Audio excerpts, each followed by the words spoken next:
Hoje está contigo, meu irmão. Não retenha nada que Deus entregou já no teu coração, que Deus já colocou para você fazer aqui, tá? Você pode estender as mãos aqui para o nosso irmão? Pai, nós te louvamos, nós te bendizemos, exaltamos o seu grande nome. Sabemos que tudo que irá acontecer aqui agora, Pai, já está desenhado, já foi determinado, já foi liberado pelo Senhor. Pai, abençoe o Mateus, a sua família, que estão sempre dispostos a servir ao Senhor. Que ele possa ser honrado aqui, Senhor, mas não pela glória dele, mas pela tua glória. Que ele possa falar tudo aquilo que o Senhor já entregou para ele, Pai, em nome de Jesus. Abençoe e abra o nosso coração, os nossos ouvidos, para que possamos reter o máximo daquilo que o Senhor vai entregar aqui para nós. Em nome de Jesus nós oramos e consagramos ele a Ti. Em nome de Jesus, amém.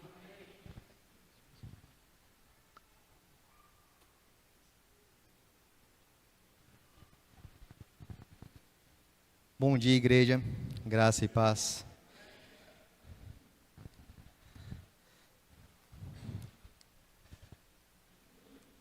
Ninguém permanece morto na presença de Jesus. Quero convidar os irmãos a abrir a Bíblia em João, capítulo 11. Enquanto os irmãos vão abrindo, eu não vou ler o capítulo todo de João, porque ele tem 58 versículos, mas eu gostaria que os irmãos pudessem ler em casa esse texto.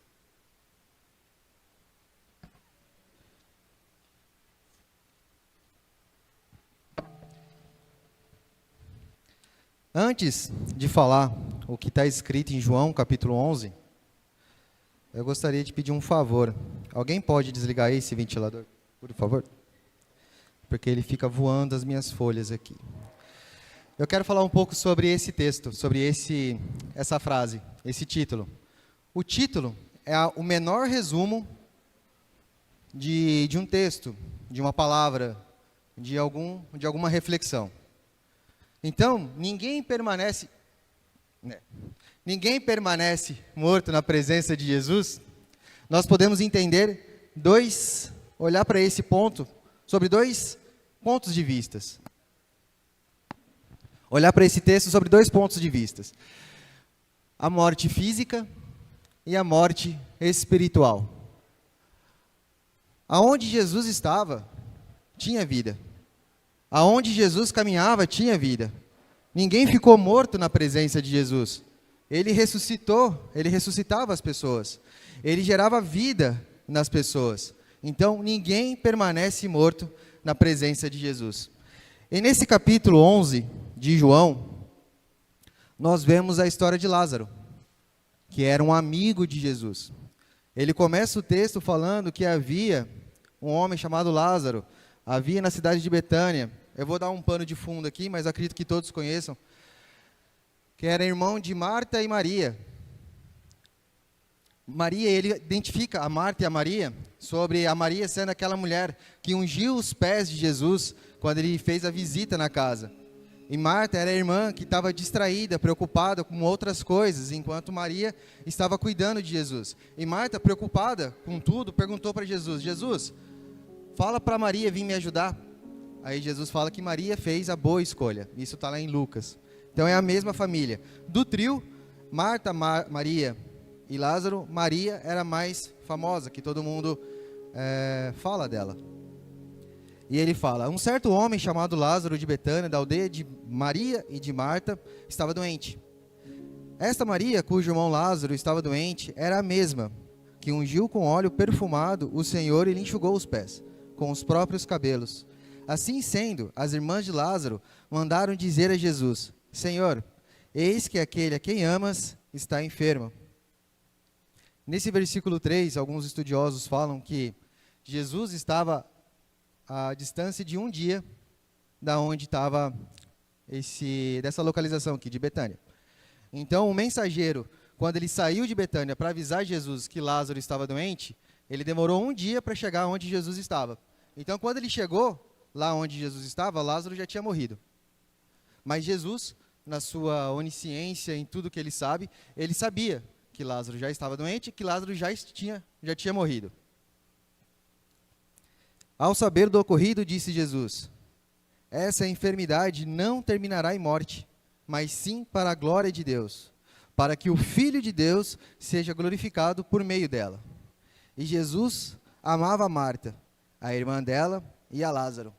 Então Jesus sabia que aquela história, que aquela morte, aquela enfermidade não era para a morte, era para glorificar o nome dele.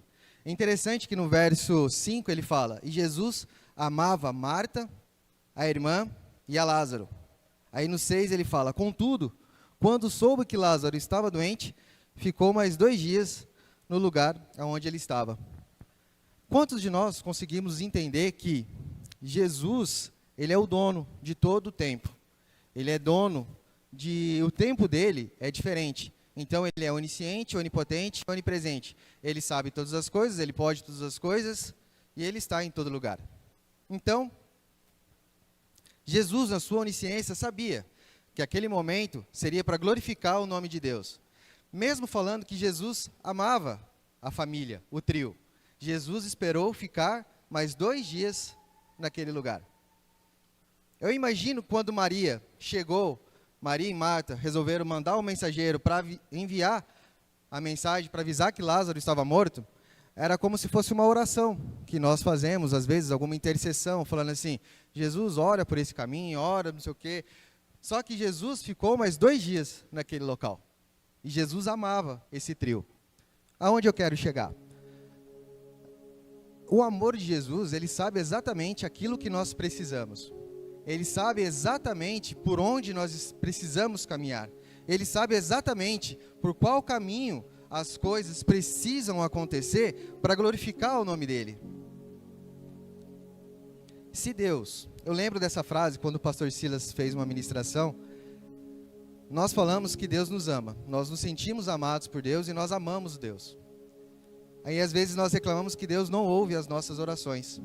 Deus está se demorando para cumprir algumas coisas. E nós falamos: Deus, o Senhor não está me ouvindo? Aqui, Jesus ficou mais 2 dias. Então houve um prazo. E a frase que o pastor Silas falou naquela ministração, que ficou gravada no meu coração, se Deus tivesse ouvido todas as nossas orações, tivesse realizado, Ele ouve as nossas orações, mas se Ele tivesse realizado todas as nossas orações, nós estaríamos aqui hoje? Possivelmente nós estaríamos satisfazendo as nossas vontades, o nosso ego. Nós não estaríamos buscando a presença dEle, nós não estaríamos juntos aqui cultuando a Deus. Então por isso que Deus, Ele é soberano. Ele sabia que Lázaro já havia morrido. E Ele falou que essa morte, essa enfermidade não seria para a morte, seria para glorificar o nome de Deus. Então, a nossa vida, os nossos dias, a nossa caminhada, as nossas palavras, as nossas ações, tudo em nós precisa ser para glorificar o nome de Deus. Paulo, lá em Coríntios, capítulo 15, ele fala assim: eu sou o que sou graças a Deus, pela graça de Deus. Então, foi muito feliz os louvores, porque Jesus ressuscitou. E nós precisamos crer nisso, que Jesus ressuscitou e foi pelos nossos pecados. Então, não fomos nós que ressuscitamos, foi Jesus que ressuscitou. E Ele que morreu pelos nossos pecados. E Ele continua. Depois falou a seus discípulos: vamos voltar para a Judéia. E aqui Ele continua falando. Eu grifei alguns versículos aqui. Aqui nós estamos falando da morte física. E depois nós vamos falar sobre a morte espiritual. E lá no versículo 14, ele estava falando para os discípulos que Lázaro tinha dormido, e os discípulos estavam questionando Jesus, falando assim: então se ele dormiu, ele está bem. Aí Jesus fala que ele vai ressuscitar. Aí Jesus fala mais claramente: ele morreu. Aí lá no 14, ao que Jesus lhe disse claramente: Lázaro morreu. E para o vosso bem estou alegre, por não ter estado lá, para que agora possais crer. Sendo assim, vamos ter com ele. Então Jesus sabia que aquele momento iria glorificar. Então isso nos traz uma calma, nos traz uma certeza de que Jesus está no controle de cada situação. Lá no verso 23, Marta chega, quando ela sabe que Jesus está chegando, Marta, em toda a sua energia, chega primeiro em Jesus, antes de Jesus chegar na aldeia. Marta chega e fala assim: Jesus, se o Senhor estivesse aqui, o meu irmão não teria morrido. Aí Jesus fala para ela: o teu irmão ressuscitará. Aí a Marta responde: eu sei que ele vai ressuscitar no dia, lá no último dia, junto com os mortos, tudo.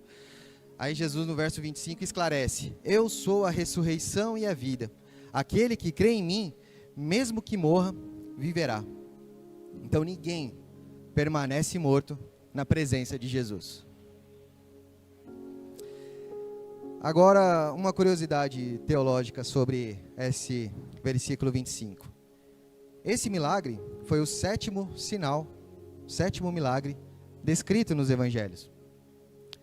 Então foi o sétimo milagre de Jesus. E João fala que ele fez muitos outros milagres que não caberiam aqui. E essa afirmação, eu sou, também é a sétima afirmação contida, eu sou, onde fala que eu sou. Só um parênteses aqui. O sétimo sinal, interessante que quando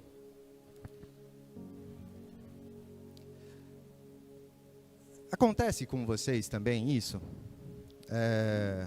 aos pastores que estão ali, o Flávio, o Alaor, meu amigo Eduardo, de você ter preparado algo escrito certinho que você queria falar, e parece que vai dando uns tilt na cabeça aqui, e fala, não fala isso, fala outra coisa. Interessante quando o Flávio falou que ele vai lá na gráfica para a gente conversar. O Flávio é o irmão que eu mais converso dentro da igreja. A gente conversa todo dia pelo WhatsApp, mando mensagem para ele, ele manda mensagem para mim. E coincidentemente, é o irmão que mais tem divergência, eu e ele, de pensamentos. Mas é o meu maior amigo aqui dentro. É uma família. E quantas vezes, em algumas condições, nós colocamos como se fossem regras para se relacionar, mas essas regras são medos que nos impedem de viver a plenitude daquilo que nós estamos vivendo, na plenitude daquilo que Deus tem separado para a gente.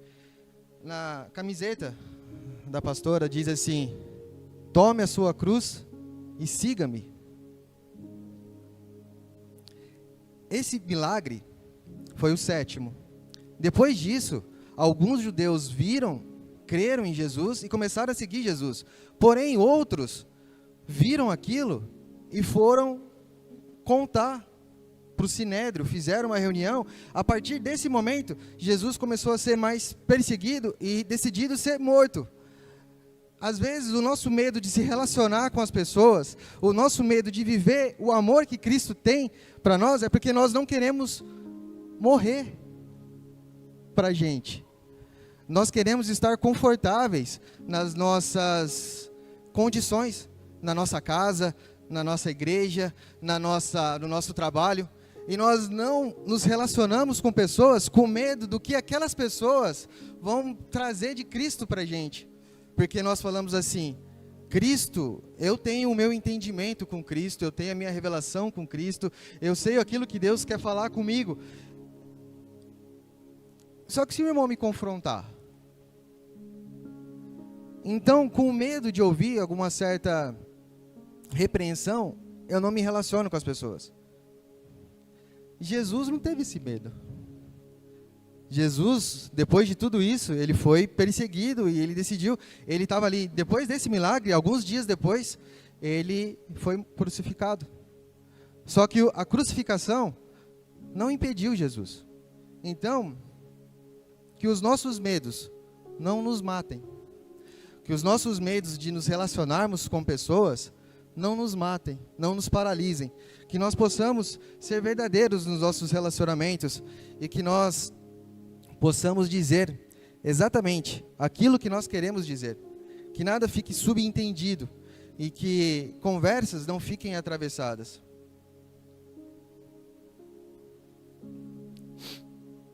Em Tiago, capítulo 2, verso 19. aqui nós vemos que Jesus ressuscitou Lázaro. E ele fala, lá no verso 40, já leio Tiago, capítulo 2. Encorajou Jesus, ele pediu para tirar a pedra, que ele ia ressuscitar Lázaro. E falam assim, Marta responde, Jesus, já cheira mal, já se passaram 4 dias. E encorajou Jesus, encorajou a Jesus. Eu não te falei que se credes, verás a glória de Deus? Lá no verso, Tiago, capítulo 2, verso 19. Aqui Jesus coloca uma condição, que nós precisamos crer.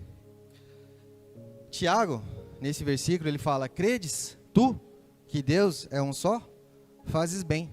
Até os demônios creem e tremem. Então, nós percebemos que não basta apenas crer. Falar assim, Jesus, eu creio que Deus, existe um Deus. Eu creio que existe Jesus. Eu creio no Espírito Santo. Eu creio. Os demônios também creem, mas eles odeiam toda a obra que Cristo fez. Toda a obra que Deus fez. Toda a criação que Deus fez. Então nós percebemos que não basta apenas crer. Nós precisamos amar com todas as nossas forças. E como que nós podemos amar a criação? Como nós podemos amar no nosso caminho? Como nós podemos amar aquilo que Deus fez? Nós amamos a Cristo, nós amamos a sua obra, quando nós deixamos o amor dele fluir através de nós. Quando nós amamos os nossos irmãos, ou quando nós, no mesmo texto, no mesmo livro, Tiago fala que a fé sem obras é morta. Então, que nós não possamos apenas declarar que Deus, ele é divino e está lá longe. Que nós possamos viver esse amor e que nós possamos se relacionar com as pessoas de uma maneira mais verdadeira, de uma maneira mais íntima, que nós não tenhamos medo de se relacionar com as pessoas. Porque se a gente fala que a gente crê em Deus, mas se as nossas ações não fazem sentido com aquilo que nós falamos, eu acho que a gente está deixando a desejar em algum ponto na nossa caminhada. Quais são os pontos que a gente percebe que a gente não ama um irmão? Se eu chegar e falar para o Flávio, Flávio, você é uma bênção, eu te amo, você tocou excelente no louvor hoje, e aí eu chego para o Alaor, o Flavinho, não sei, ele, o jeito que ele toca, sei lá, sabe, não faz sentido para mim, não sei o quê, aí tá. Mas você, Alaor, você toca o teclado, que é uma beleza, né? Quando você fez aquilo... Flávio, Alaor, Flávio, eu não sei do Alaor, aquele dia que ele tocou, ele pulou muito e eu fiquei cansado depois. E como que eu fui falar depois daquilo?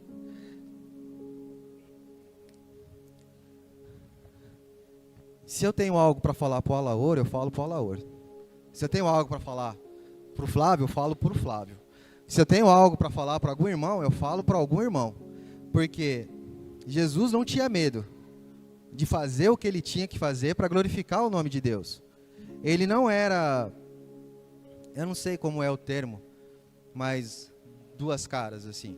Ele não fazia de santo para um lugar e para o outro falava mal de outro. Então, quantas vezes nós estamos falando que nós cremos em Deus e nós estamos presos nesse ciclo de colocar a nossa vontade acima de todas as outras condições. E essas vontades acima das outras condições geram uma inimizade. Deixa eu colocar aqui. Coloca para mim aí. Coloca no próximo versículo. Insensato, quer certificar-se de que a fé sem obras é inútil. Então, quais são as nossas obras? Se a fé sem obras ela é inútil,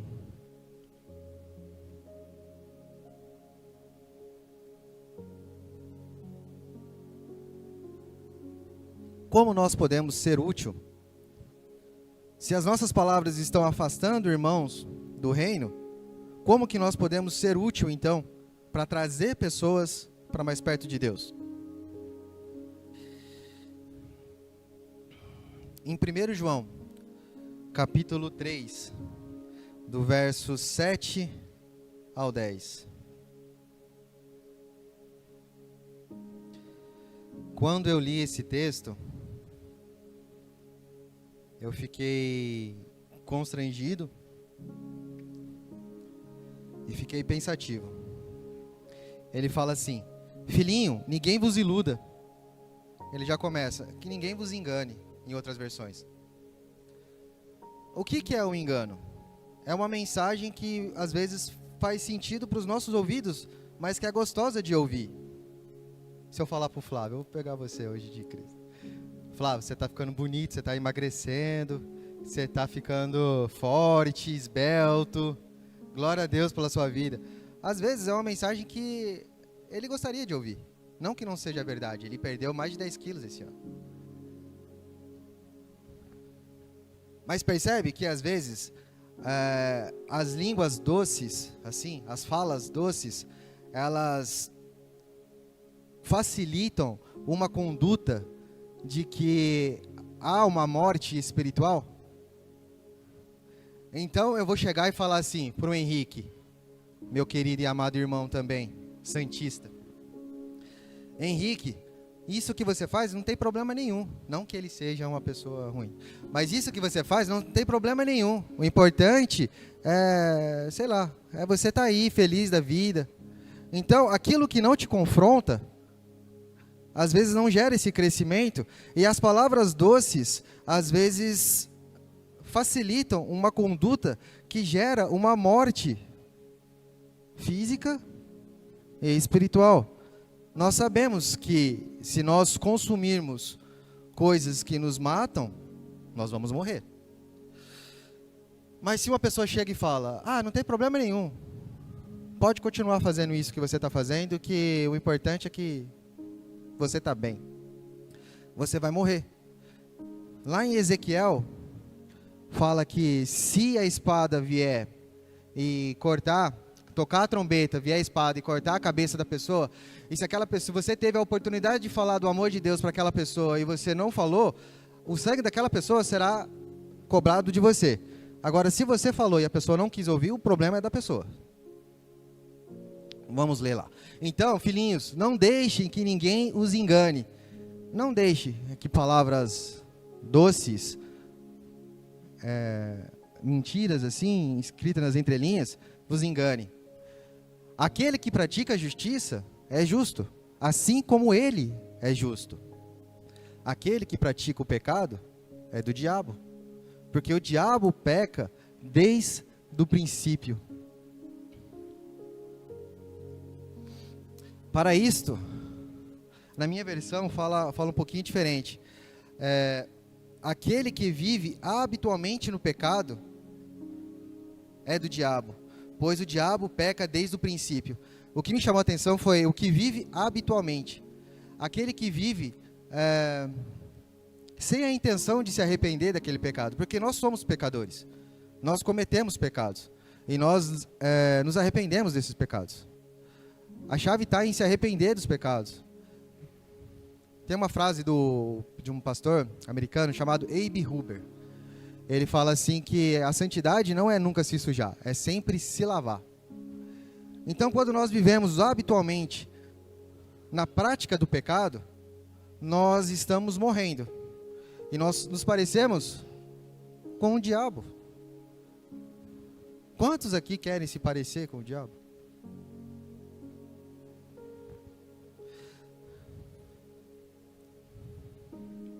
E por que às vezes nós somos detentores de uma verdade que somente a nossa verdade é a verdade absoluta, e nós não compartilhamos o amor de Deus, porque nós achamos que os irmãos que não compartilham da mesma visão da nossa estão errados?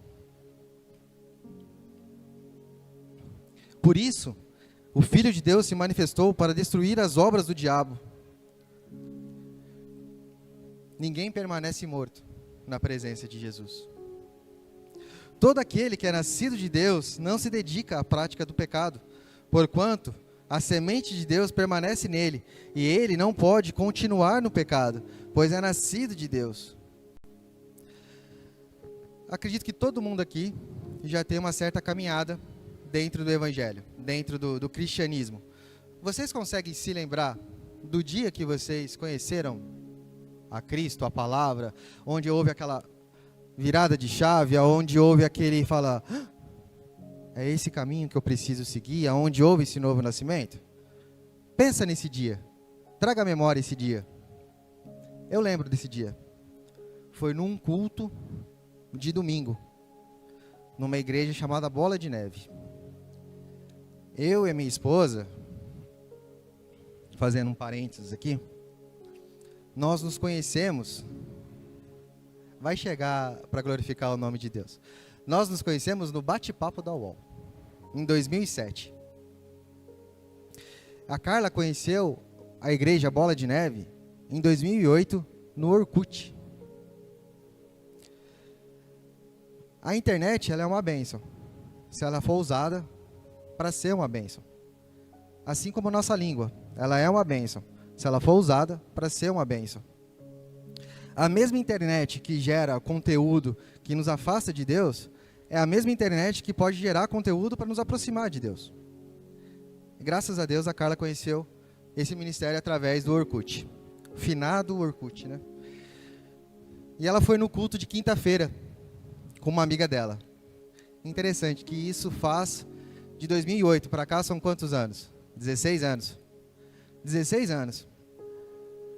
E hoje ela está aqui. E como as nossas vidas se tornaram assim, caminhos diferentes. Porque essa amiga que levou a Carla para o culto de quinta-feira, ela não quer saber mais de igreja. Ela e o marido dela estão distantes do caminho do Senhor, estão feridos, estão machucados. Aí eu penso, a nossa língua, ela tem afastado ou trazido pessoas? Esse casal de amigos nossos, a gente chama eles para vir. Aí eles falam, vou ver. Eles vêm de vez em quando. Mas a nossa caminhada, nós estamos afastando as pessoas?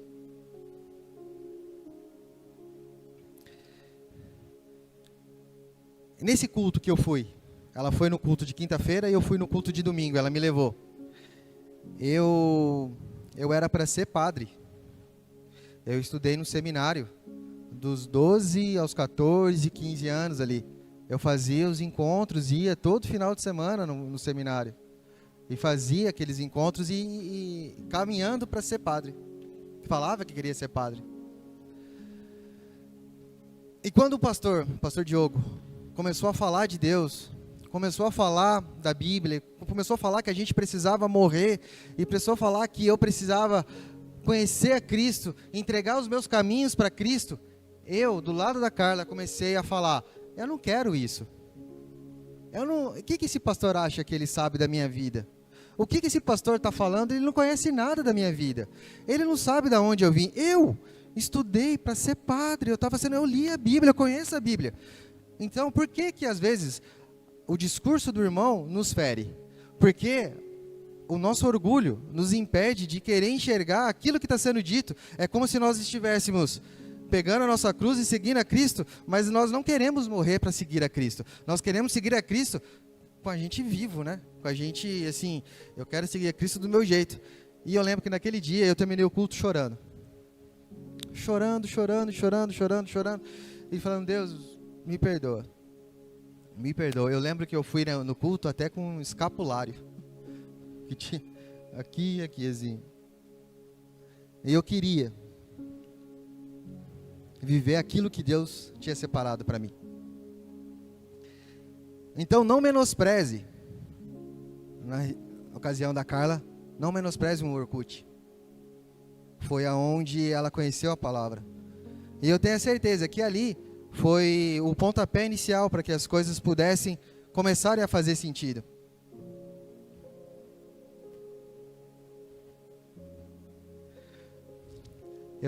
Nós temos 14 anos de casados.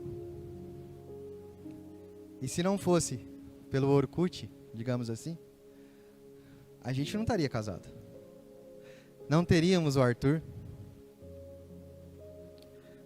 não teríamos. Para quem não sabe, a minha esposa está grávida. 8 semanas. Não teríamos uma família. Eu não estaria aqui hoje.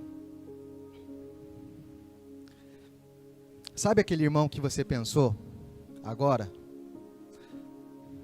Aquele irmão que você falou assim, ele poderia estar aqui hoje para ouvir essa palavra, ou ele poderia estar aqui no culto hoje, participando do louvor.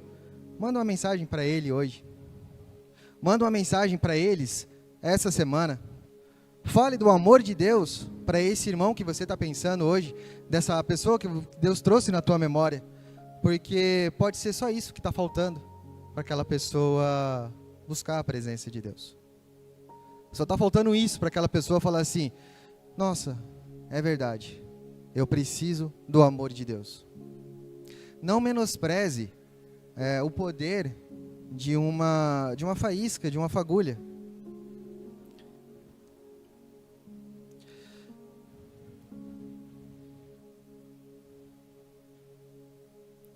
Nós sabemos que o pecado nos afasta de Deus. Lá em Romanos, capítulo 6, fala que o salário do pecado é a morte. Mas o dom gratuito de Deus é a vida. Lá em Provérbios, capítulo 29, verso 1, está escrito que... Coloca para mim, por favor, Provérbios 29, verso 1. Irmãos, eu tenho 38 anos de idade. E uma das coisas que eu mais temia me sobreveio. Vocês conseguem ler daí? Letra hiper gigante. Quem insiste no erro depois de muita repreensão será destruído sem aviso e irremediavelmente. Quantas vezes nós ouvimos, isso é errado, isso é errado, isso é errado, isso é errado, isso é errado. E nós insistimos no erro depois de muita repreensão. Só que a gente percebe que vai ser destruído de repente e sem remédio. Então vai acabar, aí não vai dar mais tempo. Se nós soubéssemos quando que nós fôssemos morrer, seria fácil chegar e falar assim, lá nos 45 do segundo tempo, eu vou morrer no dia 20 de dezembro de, 2050.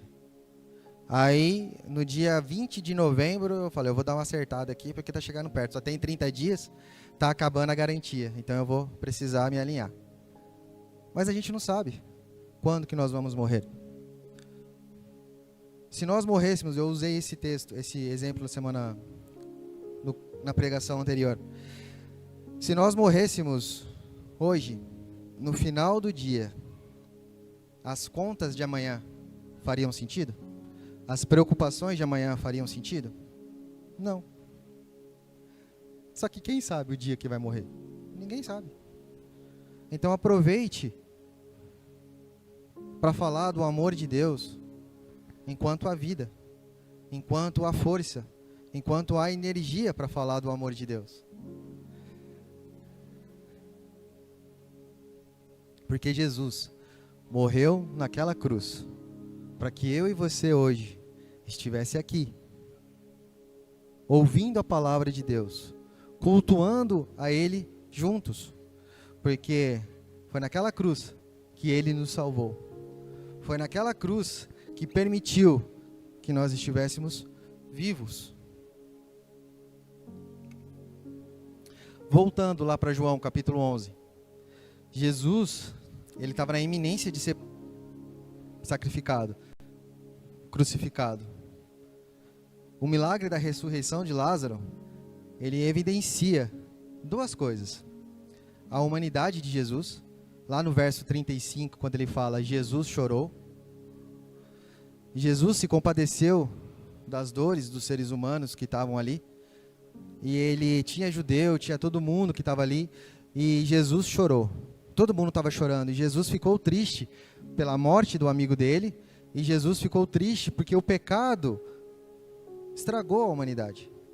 O pecado gerou essa morte na humanidade. E esse versículo, Jesus chorou, mostra que Jesus, ele entende as suas dores. Jesus, ele sabe aquilo que você está sentindo. Na pregação passada eu falei sobre Isaías 53, que ele foi humilhado, ele foi desprezado, como uma ovelha muda, ele não abriu a boca, foi levado ao matadouro. Então, ele sabe o que é ser desprezado, ele sabe o que é ser humilhado, ele sabe o que é não ser levado a sério. Sabe quando você quer falar alguma coisa e os irmãos não te ouvem? Eles sabem o que é ser feito pouco caso, porque fala que fizeram pouco caso dele. Então o Jesus sabe os sentimentos que nós temos. E mesmo assim, ele resolveu ressuscitar Lázaro, fazer o milagre. E esse milagre apontou para Deus, glorificou o nome de Deus e levou Jesus diretamente para a cruz. Não temos que ter medo de falar de Jesus para as pessoas, mesmo que essa fala nos leve à morte, mesmo que esse discurso gere um sentimento de destruição às vezes, porque tem muitos países hoje em dia que não se pode falar de Deus, e as pessoas vão lá e matam em nome de um Estado, em nome de um poder maior. E existem pessoas que são corajosas e que vão lá e continuam falando do Evangelho. Eu ia falar sobre a morte espiritual, que fala sobre, onde Paulo fala em 1 Coríntios capítulo 15. Mas eu quero convidar os irmãos a lerem esse João capítulo 11 e 1 Coríntios capítulo 15 como tarefa de casa. Nessa semana, estude esses dois capítulos e anote o que esses capítulos vão falar com você. Eu gostaria de tirar um tempo agora.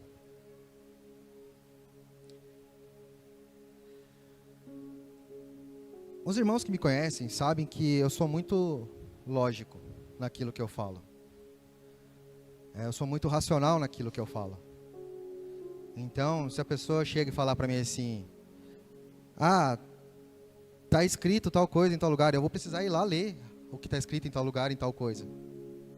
Então, não que eu não acredite nas pessoas, mas as coisas para mim precisam fazer sentido. Então, a palavra de Deus faz sentido para mim, porque uma pessoa se sacrificou para que eu tivesse vida. Josué, lá no capítulo 24, ele fala assim, eu não sei o que vocês querem fazer, mas eu e minha casa serviremos ao Senhor.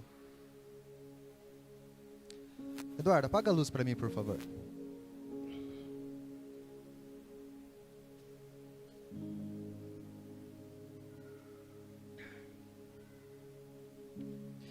Irmãos, eu vou pedir para vocês abaixarem as cabeças e fecharem os olhos, não por um sentido espiritual, porque assim a gente consegue se conectar e algum sentido, mas para que você não olhe para o irmão que está do seu lado, e para que você não se distraia, preocupado com o irmão que está ao seu lado.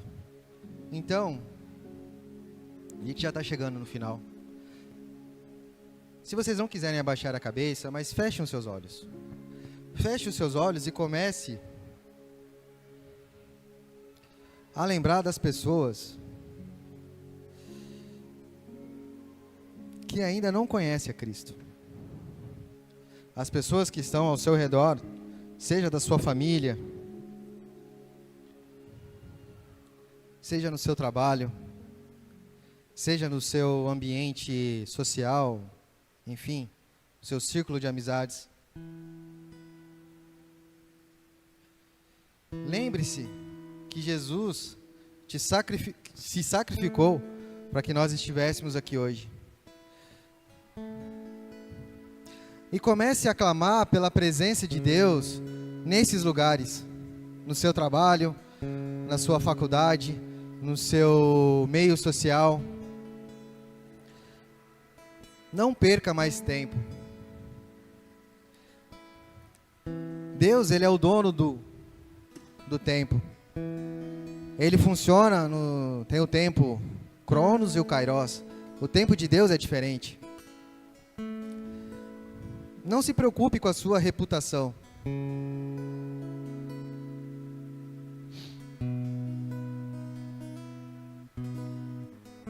Nós não precisamos ser perfeitos. Nós não somos perfeitos. Mas nós precisamos ter honra naquilo que nós estamos fazendo, na nossa atitude moral, na nossa palavra. Nós precisamos ter honra com os nossos relacionamentos. Nós precisamos ter amor no nosso casamento. Nós precisamos ter amor no nosso trabalho. Nós precisamos ter amor nas nossas amizades, nas nossas honras. Como nós podemos refletir e promover o amor de Deus que nos resgatou e nos restaurou e apresentar esse amor para as outras pessoas? Queridos, que nós possamos pegar a nossa estaca de execução, a nossa cruz, e caminhar apaixonadamente para a presença de Jesus, para o amor de Jesus. Que nós não tenhamos em nenhum momento vergonha do Evangelho. Comece a fazer a oração pedindo que Jesus traga à memória situações e pessoas aonde você possa falar do amor de Deus para essas pessoas nessa semana, hoje. E lembre-se, quando algo não fizer sentido ou for ofensivo para vocês, lembre-se do amor de Cristo. Você não precisa provar que você está certo. Você precisa falar do amor de Deus.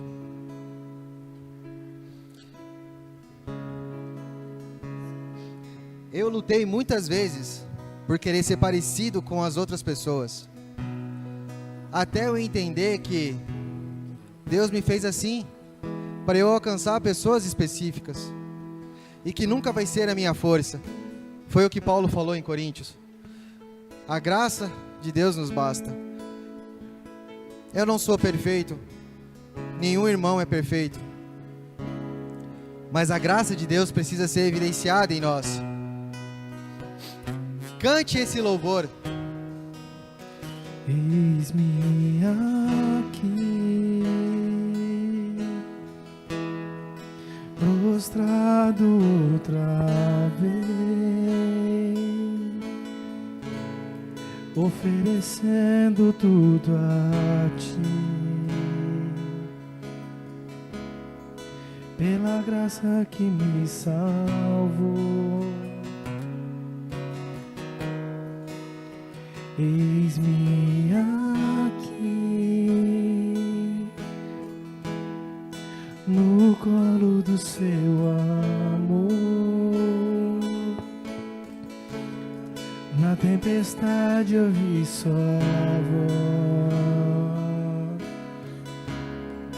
pelo nome me chamou, pelo nome me chamou.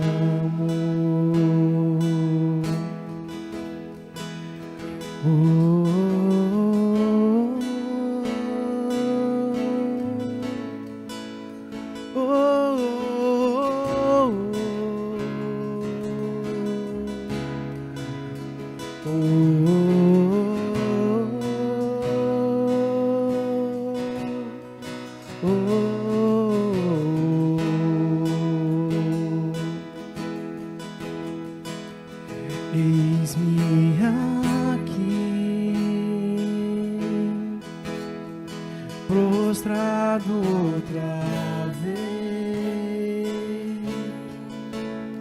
oferecendo tudo a ti, pela graça que me salvou.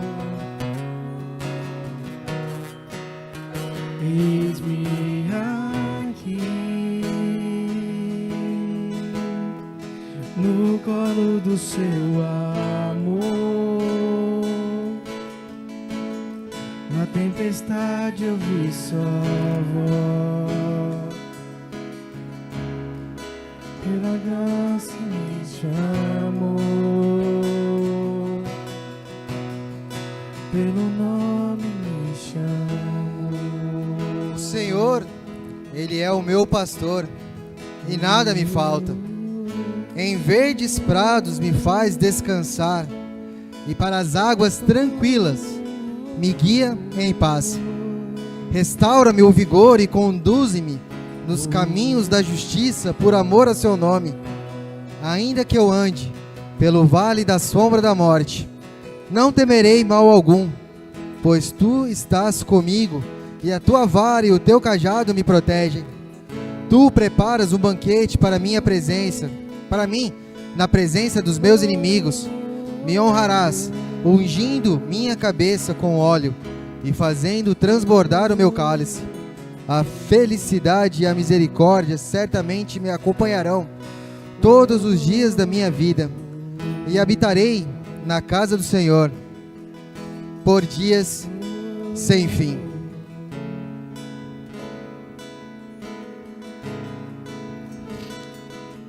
O Senhor é o nosso pastor e nada nos falta.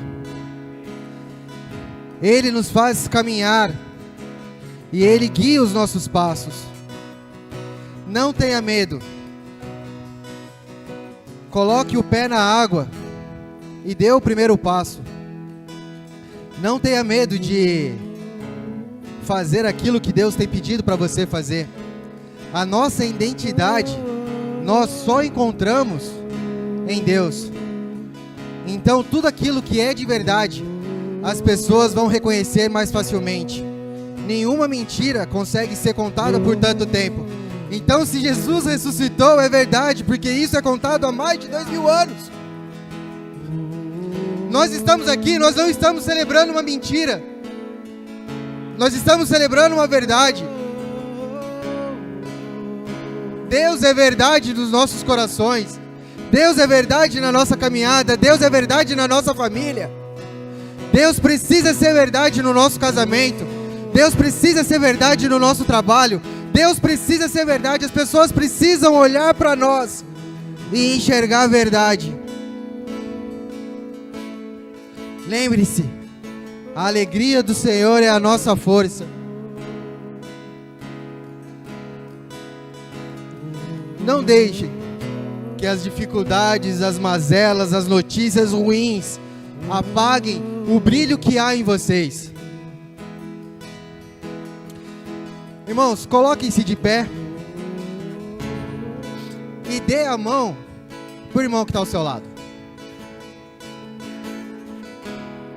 Vamos juntar todo mundo assim, ó.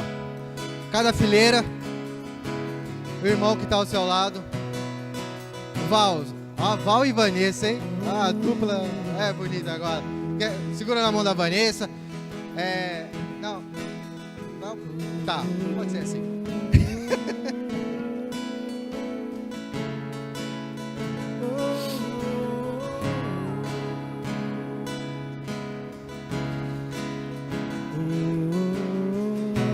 Lembre-se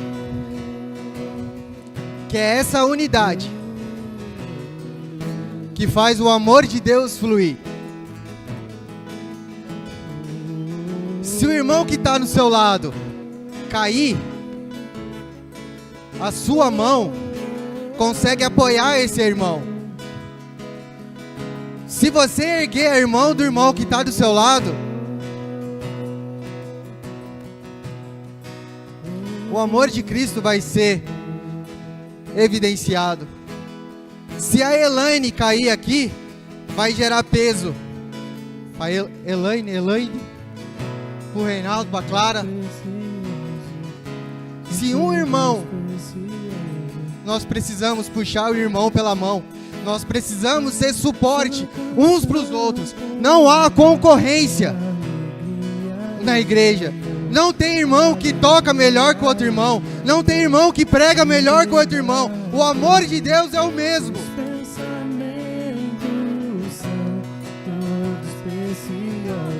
Eu gostaria de fazer uma oração em unidade.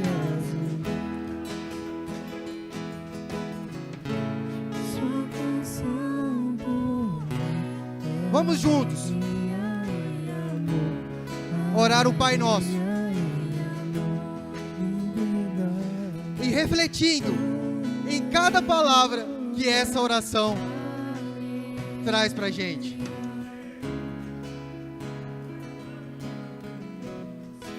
Pai nosso que estás no céu, santificado seja o teu nome, venha a nós o teu reino, e seja feita a tua vontade, assim na terra como no céu.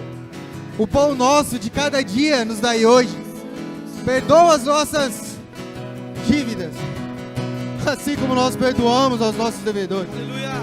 E não nos deixe cair em tentação, mas livra-nos do mal, pois teu é o reino. Pois teu é o reino, o poder e a glória para sempre. Lembre-se disso. Ninguém permanece morto na presença de Jesus. E que nós possamos caminhar em unidade, porque nós somos um corpo em Cristo. Não existe melhores e nem piores. Nós não somos concorrentes. Coloque a sua mão na posição de receber. Pai querido e amado, nós te louvamos e te agradecemos porque o Senhor é maravilhoso. Vem com o teu Espírito Santo, papai, e abençoe a sua igreja, abençoe seus filhos, pai. Que o teu amor seja verdade nos nossos corações. Que o teu amor, papai, faça sentido na nossa caminhada. Nos leve em segurança para as nossas casas, pai amado. E que sejamos reflexo do teu amor por onde nós passarmos. É no teu nome que nós oramos. Amém.